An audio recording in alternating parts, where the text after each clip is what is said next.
Hello, friends. Welcome on board a Southwest flight that is leaving Baltimore Washington International Airport and heading towards Miami International Airport in Florida. This is early morning, I believe around 6 a.m. Normally, to get to a flight like this, you have to get up real early. In my case, I believe I got up around 3 in the morning. And you might think, well, why do you need 3 hours? Well, for one, if you're going to catch an international flight, I think you have to be there at least an hour and a half, 2 hours. Plus, where I was coming from was not close to this airport, so there is travel time. Then there's, bathing, dressing, checking your last minute luggage, tickets. It would be really not just embarrassing, but a pain to reach the airport and you're missing your passport, you're missing something, you forgot something at the place you were staying. So really, you want to check and double check constantly, and that takes time. So it's always good to get up really early. I mean, really, I prefer to get up at a fairly normal time. Normally, I get up around 5, just before 5 in the morning. Um, But in this case, when you have to catch a flight, you get up even earlier, and that might put a stress and drain on your brain and your body. But it's necessary when the flight takes off this early. Some people like to start their day early and sacrifice the day before. I prefer really not to do that, but because at some point it's going to catch up with you. As communicated with one of my friends on my channel, and they were saying they keep going and going and going. I don't know how they do that. I can't do that for a few days, but at some point my timeline or my body clock is gonna say, you know what, you can't keep this up, and it's gonna make me stay put. Anyway, we're taxiing away from where we got on board. And this section here of the airport, you can see a lot more Southwest planes. And you can see how busy the airport is. There are planes coming and going. Now, funny enough, I have videos similar to this. They haven't gotten many views, and you might be thinking, well, why even create more? Well, I created this footage anyway. So rather than waste it, I will put it up. Maybe it won't get as many views as some of my other stuff that people love, but nevertheless, over time it will. And it serves as a record as to what I'm saying, because in a way, I use these long flights to just share a little bit about myself, discuss a few things, and sometimes it's good to look back to hear what you said, how you've changed, and so forth, and we get to know each other in that regard. Now, when I got on this plane, by the way, Southwest doesn't have a assigned seats system. In other words, you have to just show up early or check in early to get the seat that you want. And this particular flight, the number of passengers was only about quarter full. So only quarter of the plane was full. And the irony of it is that despite that, and there being so much room, everybody more or less bunched up to the front. That was really odd to me. I mean, when a plane is that empty, I like to spread around, take a row for just myself. That way I don't have to deal with anybody or try to get past anybody to get to the restroom if I ever use that, which is rare. But people just bunched up together to be at the front so they could exit as quickly as possible, which is kind of strange for me. But this was the seat that I chose. I really would rather go further back, but I kind of would be giving the stewardesses a bit of pressure by me going all the way to near the back of the plane and them having to come all the way to the back to service me. So I kind of compromised and came here. So that's why the plane's wing is basically in the middle. That gives you a bit of variance to what's in front of the wing and what's behind it. And you can see how many planes are taxiing, getting ready for takeoff. That's why we had that delay there.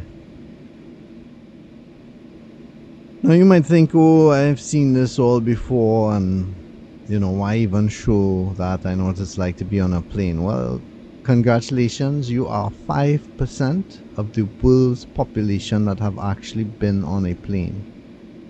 The other 95% has never been on a plane before. So you count your blessings. So therefore 95% of the world's population has never seen footage like this, in that they have never seen or been on a plane and been taxied on a plane, or seen a plane move, or seen these other planes in the background. So this is all new for them. Of course, one of the disadvantages of recording out of a plane's window is you don't have control over the marks, how dirty the window is, etc. And especially as the sun is pointing towards the window right now, you can see all the marks and stuff.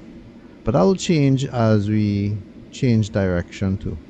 Now I purposely sat on this side of the plane because in coming I sat on the other side.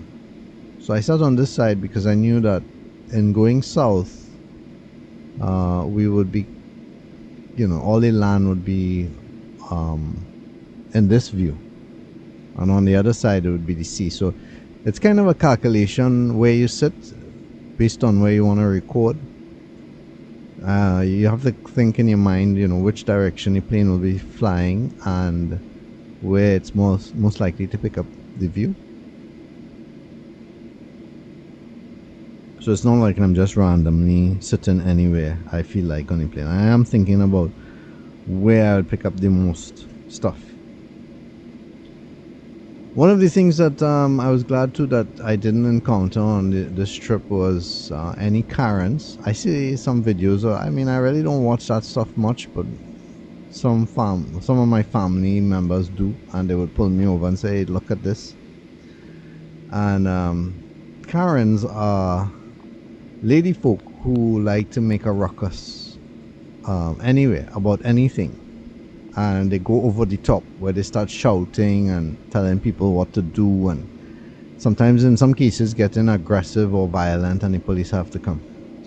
Well, when you have a Karen aboard a plane, or it doesn't necessarily have to be a Karen, it could be anybody. They could be drunk, they could be with drugs, they could have had a bad day or whatever, and they choose to erupt on a plane. That could cause the plane to divert. So if you're in the midair and somebody decides to rush the cabin or start fighting with the stewardess or something like that, the plane would have to divert where it was going to land quickly, and that really would disrupt a lot of the other passengers' timeline. Let's say I was flying and I'm counting on this flight to reach to another airport in order to get onto another plane, and that plane excuse me, and that plane would take off, let's say, in a half an hour of landing, of this one landing. Really, you shouldn't plan like that because anything could happen. But let's say if that was the case, then me being diverted to another airport just cancels that. I need to drink some water.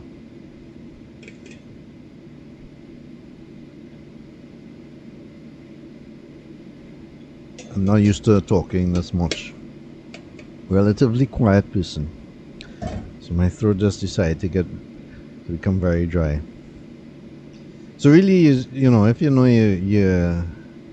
getting another plane, you have a stop over somewhere or whatever, you really want to give yourself enough time to catch the other plane. Sometimes that's not always possible, especially now with the way planes fly, the timeline, the schedule.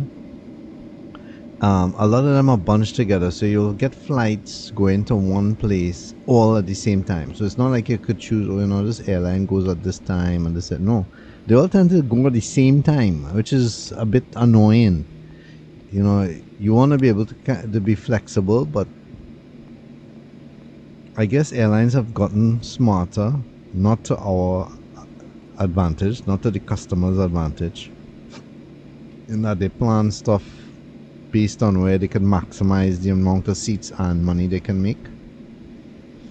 But that doesn't allow you to make your schedule any better. So we are getting ready to take off just now. Usually when you see those lines on the tarmac or the runway that's below us, you know that it's going to take off at any point in time. But you saw the number of planes that were ahead of us, so we're waiting on all of those to take off. Some of you have been seeing this stuff that I've been putting up as far as long videos and thinking, well, JB, where the heck is the long road trips? Well, my last long road trip in a certain Caribbean island, I said that I would not put out another until I got 10,000 views. And that particular video is around 5,000 views right now. And it does not seem to be gathering speed as compared to other road trips. But I'm the kind of person I like to stick to what I say. So really, if you want to see another long road trip, and I have some very interesting areas I know you all would want to see. I've recorded them already. So it's not like, oh, I'm waiting for that one to get to 10,000 to record another. No, I've recorded them already. It's just for me to release. They're the lines that I was talking about that we're passing. So you can see we're getting ready to take off. When I get that 10,000 views, I'll release another long Caribbean road trip. So help me get that. Tell your friends, tell everybody to go and watch that video. I'll put a link in the description. This is one of my favorite parts of flying, the takeoff. It's very exhilarating. It's hard to describe the feeling. In one of my other videos, I described it like being in an elevator. You know that feeling of when the elevator is taking you up? It's similar to that, but of course you're seated. And the speed at which you're going is much faster than an elevator. So you're kind of pushed back into your seat. And you feel the weight of the gravity just pulling on you, the momentum. It's hard to describe. It's just something you would have to feel and see in person.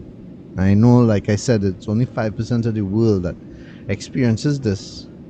So if you haven't, I wish you all the best in one day being able to go on a plane and experience it for yourself. I guess another way that you could get a feeling of how this would be is going on a amusement park ride. There are certain rides in the amusement park that also can give you that feeling of being on a plane. A Ferris wheel could imitate that a bit, when you're going up, but not so scary. A Ferris wheel can be a bit intimidating. It's not like that on a plane. You feel more secure, and you don't have the wind blowing on your hair, and it's open like a Ferris wheel. So it's not like that, but the same kind of excitement probably is comparable, at least for me, to being on a Ferris wheel. Now, as you can see, we're leaving Maryland, and the day is cloudy, rainy, misty. A lot of this is also caused by a lot of smoke coming from Canada. Canada is experiencing a lot of forest fires, and some of the smoke from that is being blown southward and even reaching as far as Maryland. Of course, the time in the morning too, the sun isn't at its most brilliant, set in the sky, so there isn't as much light. As the video progresses, it gets brighter, especially as we reach to Florida. Now, I am just going to record up until we can see land. At some point, this flight will head out more to sea, and when it does, what I do is kind of cut there, because all I would be showing you is like this kind of just lots of clouds, mist, to the point that you could hardly see anything, and it's no use recording that. So then I would just take you to where we are coming into the MIA airport in Florida, Miami International Airport.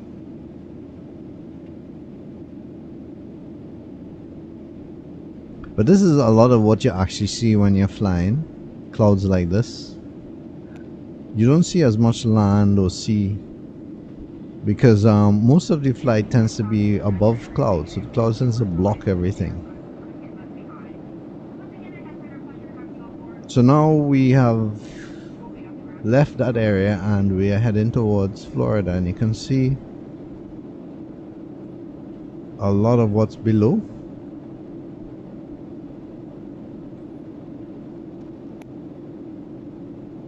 Everything looks so uniformed and organized, but it may not necessarily be so in the ground level. Nevertheless, it's quite interesting to look at everything, see what man has made.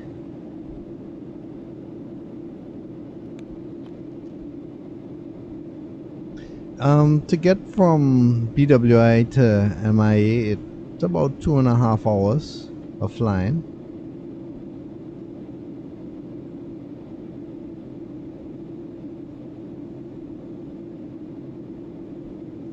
Now you should know that I don't only create long videos like this, but I create lots of short videos. In fact, more of my short videos will come out each day as compared to long videos.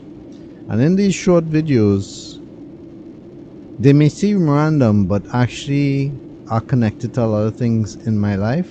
And at times I will present certain things about my life. And so that is something that you may be interested in if you are a fan on JB's Man Cave, because on a long trip I'm kind of focused on what the particular video is about, the subject matter. But on the shorts, because it's more free and open, I can just randomly jump on certain things. And sometimes in a short I will share something, some unique idea or thing about myself or about what's happening in the world, and you will miss that if you don't see the shorts. So in addition to looking for the long videos, make sure to look at my short section if you want to see that.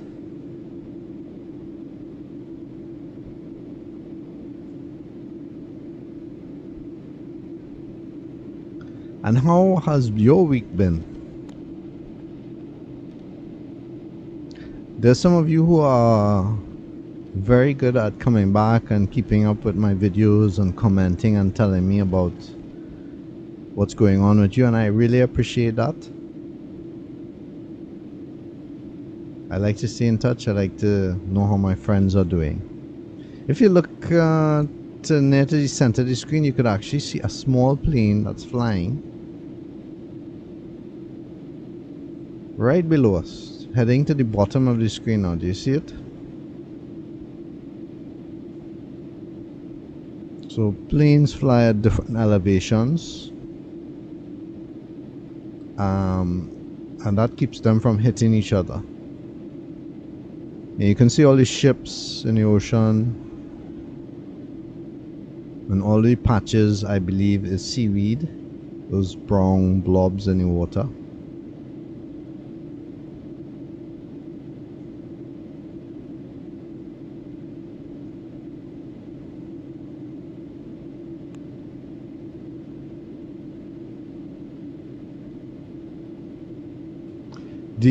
If you're ever going up to Baltimore, Washington, you would see a lot of this flying in the opposite direction, depending on the where you're seated. Like I said, if you're seated according to which direction you are, you can pick up this.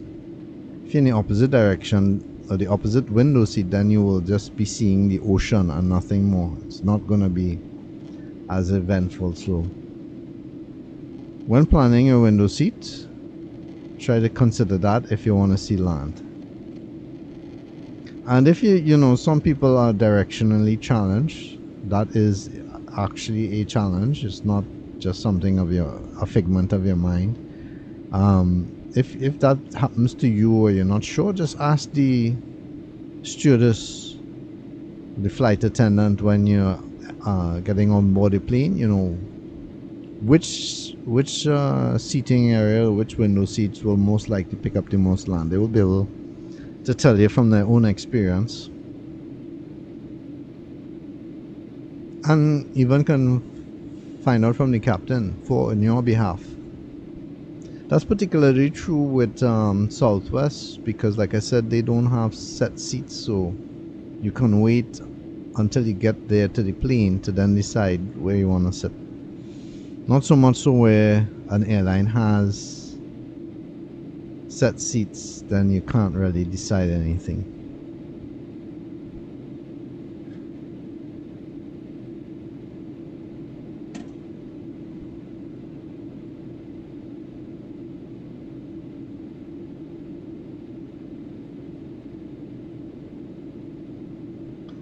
Recently, I've been going through a lot of transitions of life and getting things in order, and it's quite challenging, as I've told you in some of my videos.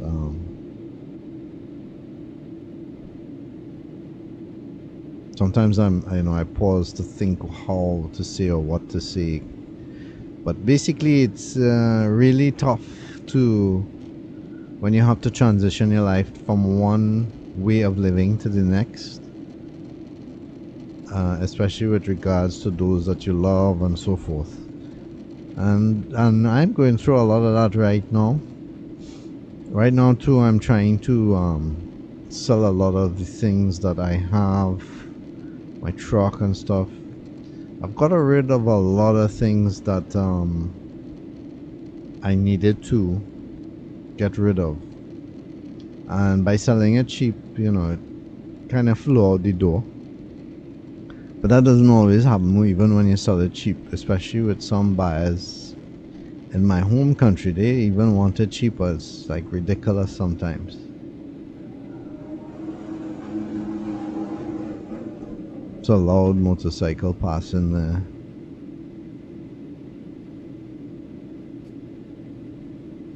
So I'm still in that process of trying to get rid of stuff, and it takes time to make that transition, but hopefully it will all work out. Sometimes you feel like you're not up to the task, or you're not well prepared, or you're not adequate, but then you have to pick yourself up, keep moving, and hope for the best. You can't just sit and wonder when that day will come when everything aligns and it's the perfect moment, because that really never happens. We're getting closer to the land and ocean as we descending in a plane is not an all of a sudden event. It takes time. it's very slow, and you only notice really because you start seeing things gradually getting closer. So really, we were heading south, and now we're pointing towards the west as we turn towards uh, Miami International Airport. Now, as we turn and we go towards the land, you'll start to see a lot of, I guess, Fort Lauderdale in the background, Miami and stuff.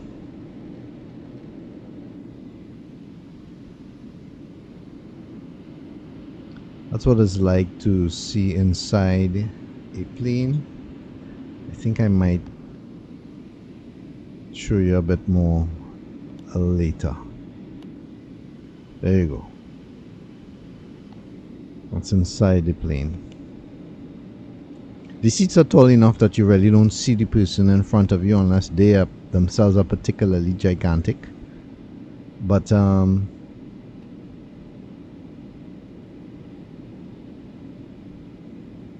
you tend to mostly see people that sit next to you or across the aisle. And like I said, this plane was particularly empty, so I didn't have to worry about seeing anybody near to me. Gave me more freedom to record and stretch my legs and stuff.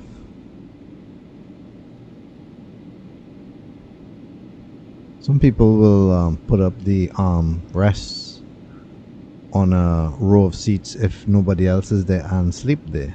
I just can't do that. I'd feel like, something's happening and I don't know. Especially if the plane encounters turbulence. And, in mid-flight, the stewardess has to wake you up and say, you need to put on your seatbelt or whatever. I just stay in my seat with my seatbelt on. That way nobody has to bug me or tell me anything. How about you?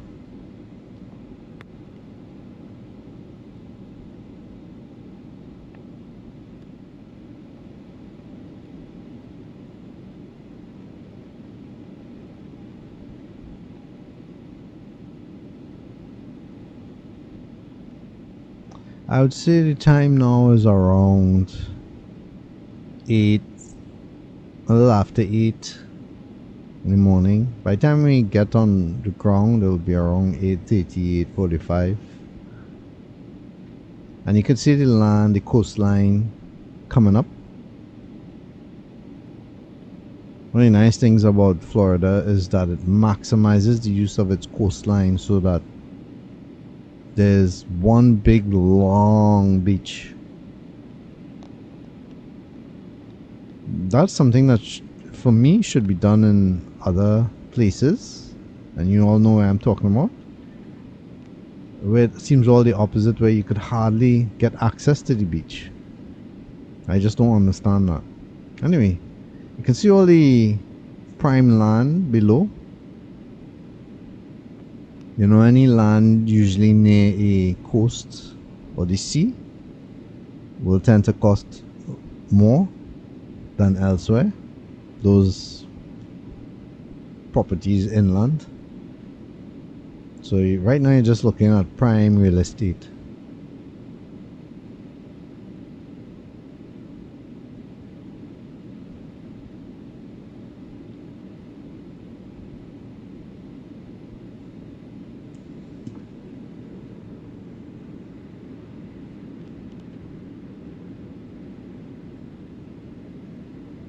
I don't think I would like to live on an island where the only way I could get to anywhere is by boat though.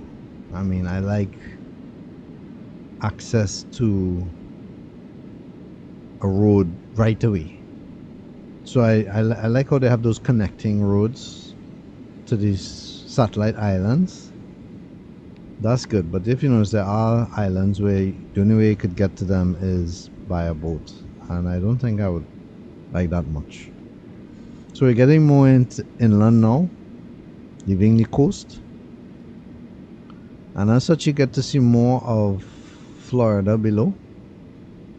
A lot of the roadways, the interchanges. The interchanges are like what you see below. You're able to change the direction of where you're going. For football fields, residences, hotels, whatever have you. Not sure what all those buildings are about. Maybe you know, you can always comment in the comments area. I appreciate those of you who do take the time to comment and to like and to let others know about my videos. It's all much appreciated. It's great that when you come and you watch it, but please do drop a like. All those things help my channel to grow.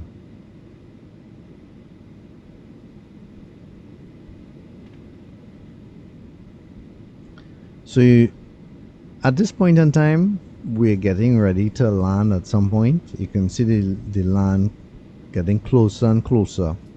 And also you start to feel like a bit of drag. On the wing, I believe those are called ailerons or ailerons. I'm not sure how to pronounce it, but they move and cause drag in order for the plane to slow down because it's moving incredibly fast. And the pilot has to, it's not like driving a car where you could just stop midway. No, the pilot has to time everything just right in order to land at a certain point and at a certain speed. And you can see where we're going right above planes, about to hit the runway. This part here, most people do not like. For me, it's also exciting.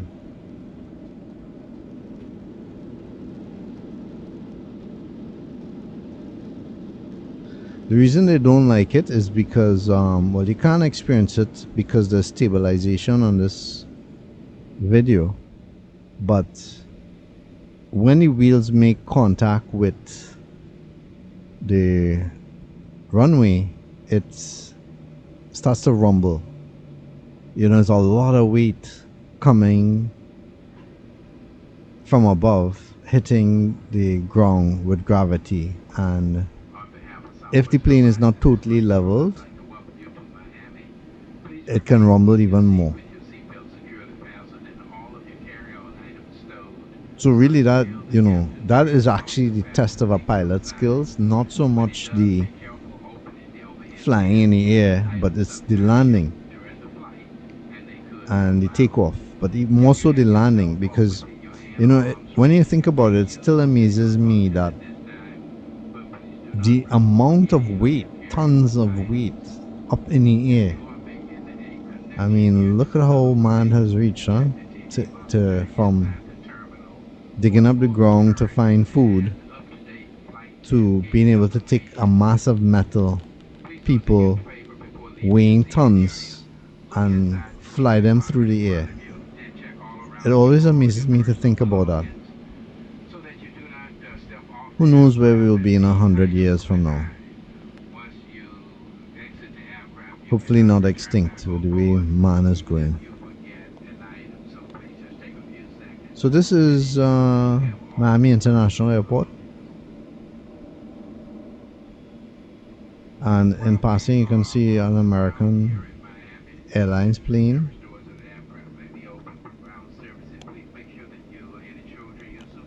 For me, they're a bit too expensive. And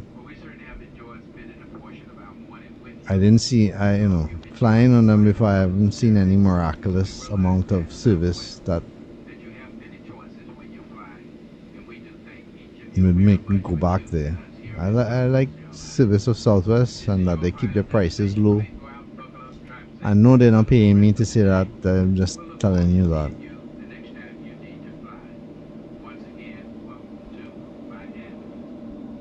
So whenever you land in an airport, right now people are getting ready, they kind of, you can't get up from your seat, but they more or less start gathering their stuff, making sure they don't have anything left behind. Once you leave the plane, if you forgot something, you can't just go back on the plane and get it. So you have to make sure that before you leave your seat, You really check and make sure that you have everything, all your luggage, all your carry-ons, all your, your personal bag, personal items. Maybe you took out your laptop or your phone. Make sure you have all of that there, your passport, etc. You really don't want to leave your seat and exit the plane. Because once you exit that plane, you cannot go back on it. That's just a rule. So it would be up to the discretion of the flight attendants. If you tell them, oh, I forgot my whatever, and you already exited the plane, they can go and look for you and see. But you put yourself in a predicament there, so you have to make sure you have everything.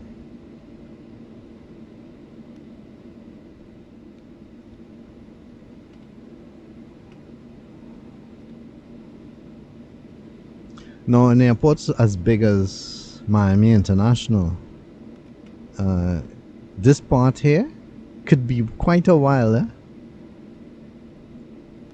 and we're going fairly fast because where the runway is, where the planes land and take off, may not necessarily be near where you have to disembark or enter the airport. So there's a lot of ground movement time that is necessary to get to where you're going. But it's kind of like a impromptu tour because you get to see a lot of the surrounding area, albeit at a far distance. And that's part of the thrill, I guess, of flying. Seeing things from a perspective that you wouldn't have otherwise seen. Those of you who like trucks and mechanical vehicles on my channel too would get a kick out of some of these vehicles that are on the ground.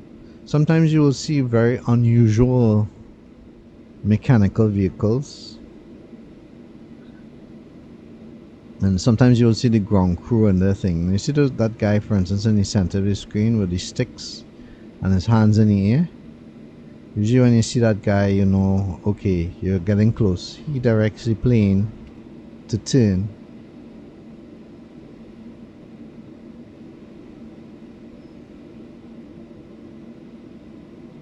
I often wonder how much observance is paid to them, because essentially the pilot would know, but who knows. Anyway, I thank you for watching. I really appreciate it.